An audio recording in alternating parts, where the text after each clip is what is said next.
কৈছ তই কি মোৰ নিয়ম নেকি সমাজৰ নিয়ম আজু ককা দিনৰ পৰা মানি আহিছে ছোৱালীজনী আনিলেই নহ'ব না আনিলে তোৰ হৈ যাব নি ঘপককে মান ধৰিব লাগিব এতিয়া তোকে সখীয়ে ক'ত গ'ল মাতি আনকে যা সখী উপস্থিত কিবা ক'ব ৱা মই মৰিলো নতুন কইনাজনী সোমাই থকা ৰুমটোত ইবা সোমাইছিলে তই কেলে সোমাই আছিলি দৰাটো সোমাই আছিলে বেলেগ কথা সখী কেলে তই সোমাই লৈছিলি আকৌ আৰু বেলেগ মানুহ আছে নাই কাপোৰ সলাইছিলো আকৌ আমি দুটাই তাত মোৰ সলাবলৈ নহ'লে সি বাৰু সলালেই সেইকাৰণে তাত সোমাই আছিলো আৰু যে ক আৰু তই ৱাই হৰি বিষ্ণু তই বাৰু ইমান ক'ব নোৱাৰা হলি নে বাৰু ঘপককে যে লং পেণ্টটো পিন্ধিয়ে দিলিগে ধৈৰ্য বোলা বস্তু এটা নাই এতিয়া বিয়া পাতি তহঁতি যদি ধৈৰ্য সহ্য নিশিক কেনেকে সংসাৰখন টিকিব বহি আমলোৱা বহি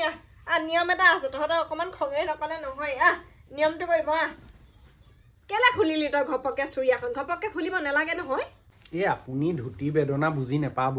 আপুনি কি বুজি পাব কেতিয়াবা ধুতি পিন্ধিলেহে গম পাব ধুতি আজি আছে কাইলৈ নাই কেতিয়াবা ফুলুককে হৈ পৰিলে চেচেই সেইকাৰণে পেণ্টটো মানে এটা বিশ্বাসৰ প্ৰতীক মানে ই কেতিয়াও খহি নপৰে